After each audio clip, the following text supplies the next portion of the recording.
All right. So, talking about filtering your drinking water. So you see a lot of ads on TV for different types of pitchers and different kinds of products. What kind of picture? And Moving pitchers. picture. Oh. dogs playing pool. What? Elvis on? Yeah, the gold lame. On velvet? Yeah. That kind of picture.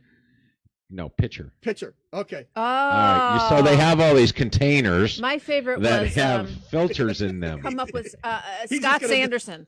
He's gonna come. So- up. He's Scott gonna talk Sanderson right was over my you. favorite.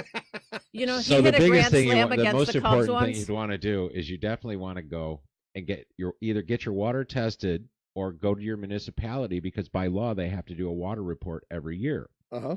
By getting a copy of that water report will tell you what is in your water that you need to deal with most. So it's really most of the time your water's filtered or whatever before it hits your tap. Now it can pick up some impurities through the water delivery service, through the pipes in the ground. Sure. And that usually or primarily is caused by water main breaks. That's how stuff gets back in there and that when they start shutting water down. Right. But find a filter that works based on that. So if you're dealing with heavy metals, then you definitely need filters. And if you've got the smell, then you need more of a carbon filter. So find one that fits not only your water but best matches your household needs and budget. So there's 6 kinds of filters really. The pitcher or large dispenser, you can get faucet mounted, faucet integrated, on counter or under sink or whole house. Uh-huh. I'm gonna hurt So, myself. You what? You hurt yourself? I'm gonna hurt myself. Ron and I are playing heavy metal air guitar. Yeah. I know. I saw. Everybody saw. And he's ignoring us. I just keep going forward. Just like the pros do. He just keeps right on rolling. That's right.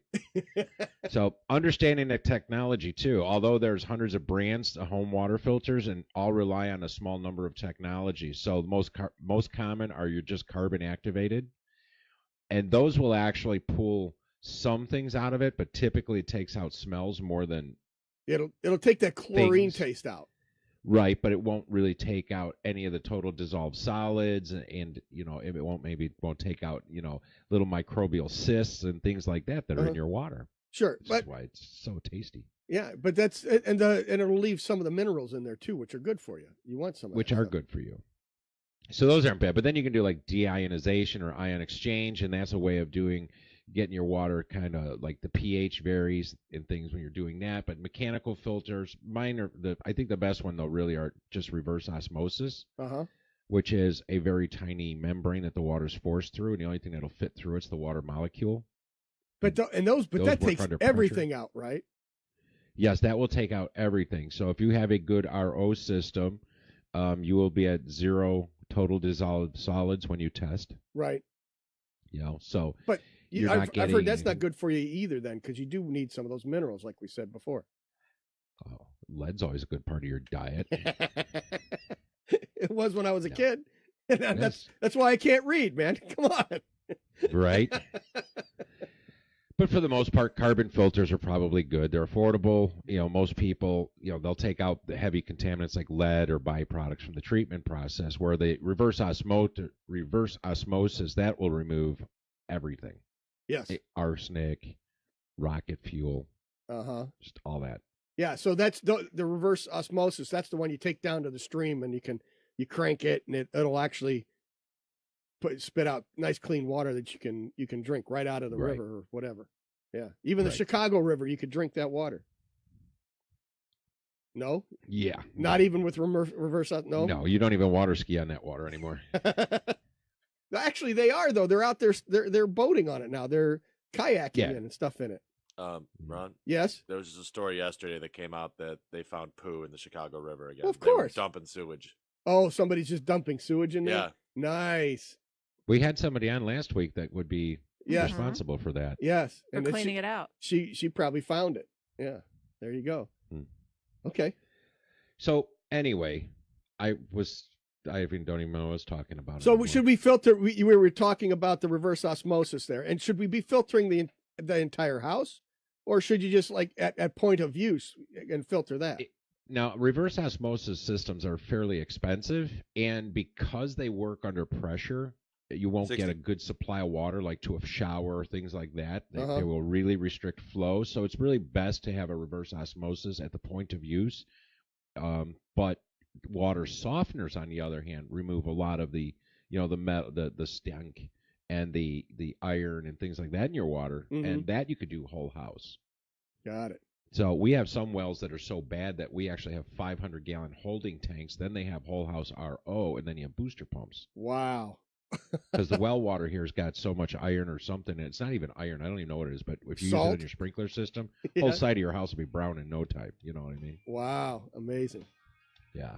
But that's just water. Depends where you go, right? Everywhere's like that. Exactly. So anyway, it was not a very good tip of the week. But if you want to filter your water, again, the first thing you want to do is get your water tested so that you can pick a filter around your water. Mighty House. Mighty House will return. Hit that post. Boom. Done. Oh, I'm Yeah, going to I get thought coffee. So I saw Goose Island. 102 people tried. Nobody made it. Yeah, oh yeah, they were kicking the parky kick, but it was also Yeah. snowing, so the turf they Not had the laid best out of the conditions. conditions. No. So did you see the one where the guy he planted his foot and went right on his bum? I mean, just No, actually, the one that I Bam! saw over and over and over on Facebook was the one who kicked it into the guy that was working the thing, security, and he took it right in the in the kisser. in the yeah, right. Yeah, yeah. No, and I guess there were a bunch of like the sports guys, that do sports radio and stuff that were all down Well, yeah, there. Mike Golick was there, Junior. Yeah, thinking I could do it.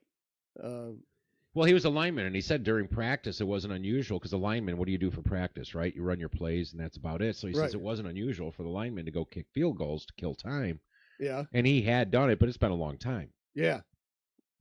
Because I listened to their show in the morning, and it was like Wednesday morning they decided, hey, you should go to Chicago, Mike, and go try this. And he's like, okay. That's funny. Yeah. Okay, so you ready for Bob's? Yeah.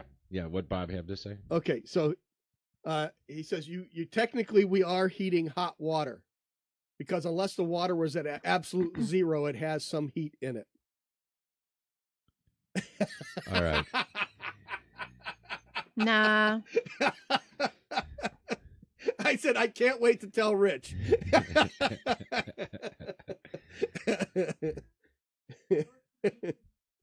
I suppose it's sort of true. I mean, the water comes out of the ground in Chicago's 50, 55 degrees. Right. Yeah. Mine comes out of the ground at 70, 75 degrees. Uh-huh.